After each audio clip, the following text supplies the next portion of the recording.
Well, that wasn't good, was it? Newcastle United fell to a deserved defeat against Aston Villa. I've got no complaints over the result.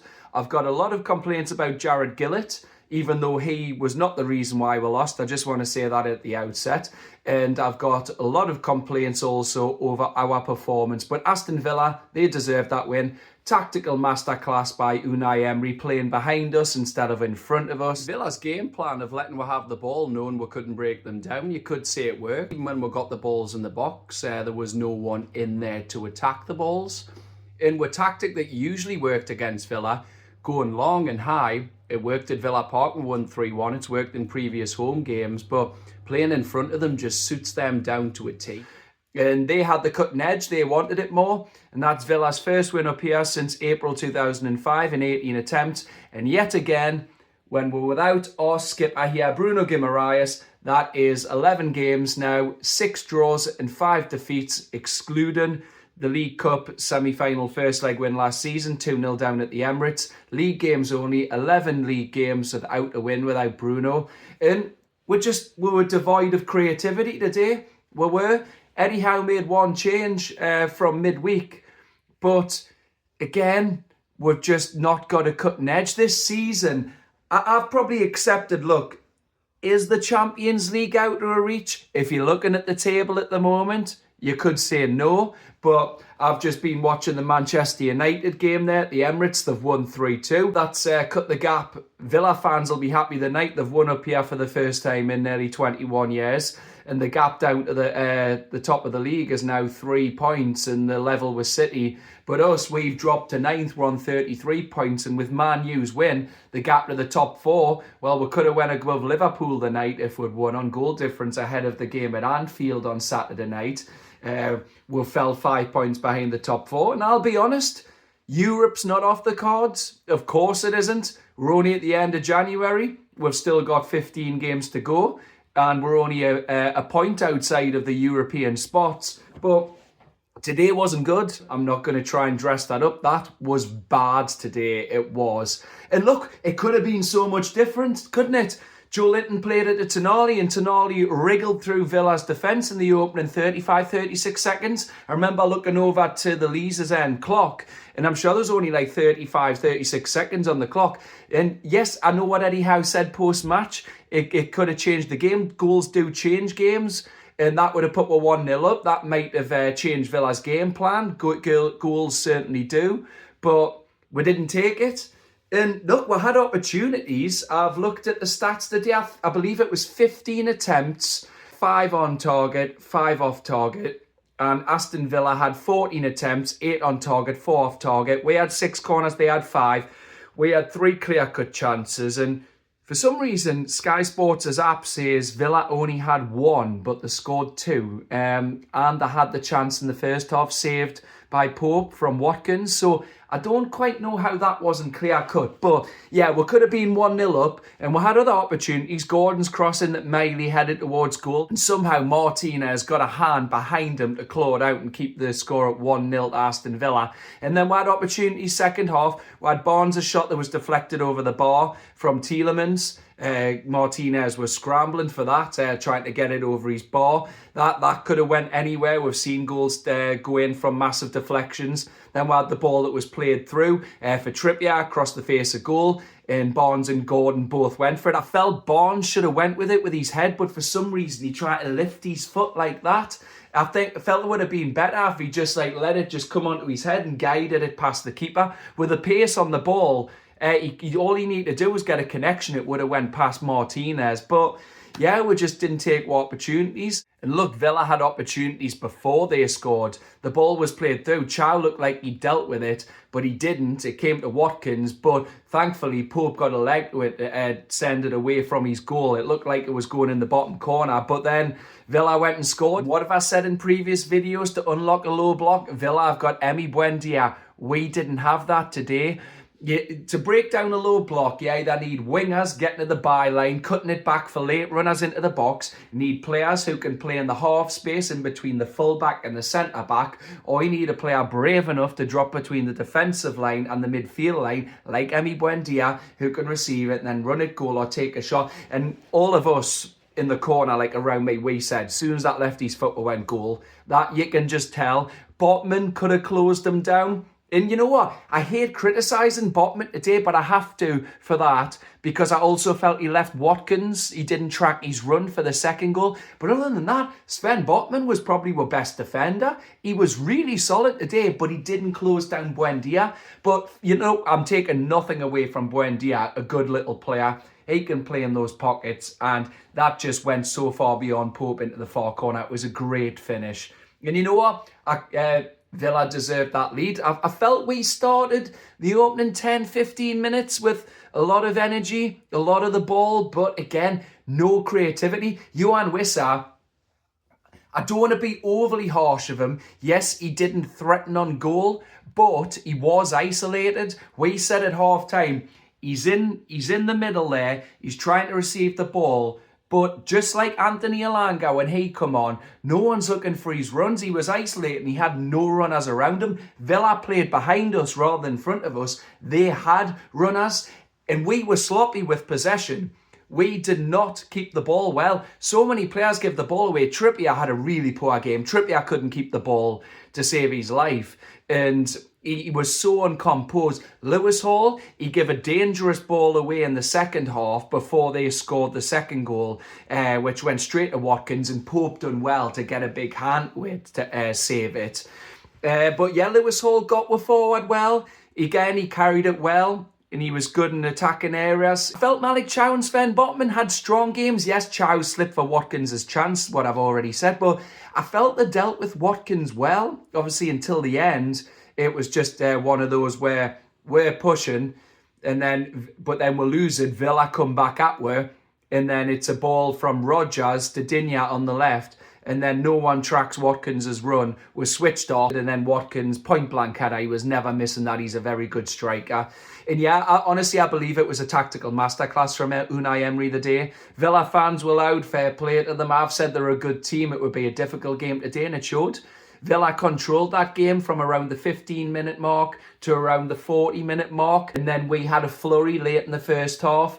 And then we had so much possession second half, but we've done nothing with it. All of the ball and getting in so many decent areas, but we've done nothing with it. And again, it comes back to Bruno Guimaraes. I felt at the end of the first half, we had too many sixes. Joe Linton, Tonali and Miley were all trying to play the same role. We had no one willing to get forward. And I thought we could have maybe took Tonali off. You keep Miley on in case Trippier tired and you need to move Miley to right back. And then Jacob Ramsey could have come on. But Joe Linton's yellow card kind of changed that option, I felt. And look, I want to come to it. I've mentioned Jared Gillett. I've still got a little bit to say, but I want to come on to Jared Gillett. Dreadful referee. I'm on that Sky Fanalysis app and I've given him a 10. And that's only because he eventually gave yellow cards to Villa players. Now, look, I'm going to just say this. All teams shithouse, we've shithouse. Every team wastes time and goes down. Villa executed their game plan to perfection today because they've had a difficult time every time they've come up here in the last 20 odd years. But today, as soon as they took the lead, their tactical injuries were perfect, especially Emi Martinez. Look, a good goalkeeper won the World Cup. Is he irritating? Of course he is, but is he good at his job? Is he good at time wasting? He is. He's very, very good at that. He definitely winds you up. We were wound up a little bit today, I'm not going to lie and say I was calm in the stands. But it's Jared Gillett. The referee has got to get control of the game. I've been saying, you go to the Bournemouth game, no VAR, refreshing, you can celebrate a goal. And then you go to the Champions League games, midweek, referee, strong, courage of his convictions. Like at Wolves yesterday, stuck by his decision even though he went to the monitor. Listened to his linesman at the right times, told players to get up. Today, he didn't have any control of it. Martinez, first half, for example, when he was defending the Gallagher, put it in front of the line. Gillett came back, told him to put it on the line. As soon as Gillett turned his back, he done it again, put it in front of the line. And then Gillett done nothing. And then there was other times, there was a bit where their players were going down and then he was blown up, even though it wasn't a head injury. The prime example was when Cash, and I believe it may have been Onana who were down. But then when Villa were attacking, he didn't blow up. Soon as Botman got the ball in front of the Leazers and we went to attack, he blew up. Cash got up straight away. Onana stayed down. And then, lo and behold, he was absolutely fine. And then there was another one in the second half where Tielemans was down and he was limping a bit. I don't know if they had a second player down, but the other player got up. Tielemans stayed down. And then we continued playing. We won a corner off it. But then the referee came over, told the first player, get up. Went over to Tielemans, said, get up. He didn't blow up. So obviously we waited till the referee came back, said play on with a... He didn't blow up though. It wasn't a foul. If he blew up, this wouldn't have been a problem. We let Tielemans run from the middle of our half into their box to defend the corner, yet he didn't blow up. If he blew up, I could understand. You've got to let players get back into position. He didn't blow up. So he waited for Tielemans to get back before he allowed the corner. Madness. And like I said, no control of the game. You've got to set your stall out early on. Tell players you won't put up with stuff. There was constant, persistent fouls from Onana and Tielemans on Joelinton. And then, like I said, there was one chance where Tonali had his shirt pulled and then he let play continue. You'd think he'd pull it back, yellow card him, nothing. So went back down the other end. Joelinton fouled them. Give him a yellow card. Didn't pull it back and give them a yellow card for the pull on Tonali. So much inconsistency. Honestly, I'd sack every English official. I would, and I'd bring European referees in. They are so much better. I'm fed up with the standard of officiating in this country, and that's not sour grapes. Like I said, that didn't affect the result today. Villa's game management was well. The referee and his assistants have just got to get control over it. But it's happening to every team. That's not just me saying it's happening. It happens to every team in this country, and I am fed up of it. But yeah, Villa controlled that game in the right parts, the right moments. But like I said, Emery got his tactics spot on. He outclassed Eddie Howe. Eddie Howe, again, it was too predictable. No creativity. I felt he could have brought Ramsey on at half-time. Tonali, lots of energy, won a couple of balls, but again, he was ineffective. Like I said, Lewis Hall, decent, but give it away a couple of times, not as composed. Trippier, no composure at all, terrible. Pope, like I've said, he made a couple of good saves. The one from Watkins first half, and then he pushed a good one away from Buendia. So, yeah, but there was nothing he could do about the goals. Chow and Botman were pretty solid, except obviously, like I've aforementioned, for Botman for their goals. Midfield, Miley was good again. Miley had to step in for Bruno. And yes, he was more of a 6, but he was more calm and composed on the ball. Made some good forward runs, couple of decent balls into the box. And I felt he got better when Tonali went off, in all honesty, for Joe Willock. Joelinton, he was putting himself about. He was always a presence.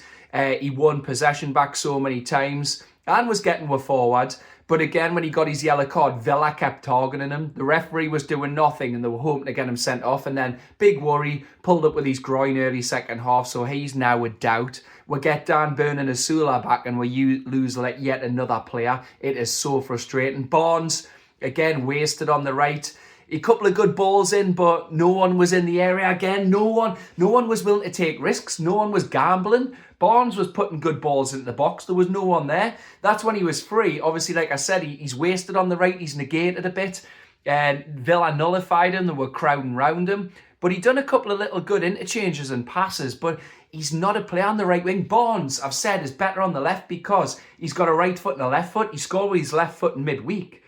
But on the right, again, he can cut on his right if he's on the left. Gordon has only got a right foot. Gordon got past Cash a couple of times. And his balls can be all right on his left foot when they're low, but high balls, they kept going out for goal kicks. And Gordon's only right-footed. Stick Gordon on the right, and if he's unhappy with it, bring Elanga on. I felt when Elanga come on, he had a bit running about him, couple of good balls into the box, but like Wissa, where players aren't willing to take risks, it's too slow, it's too pedestrian, it's in front of Villa.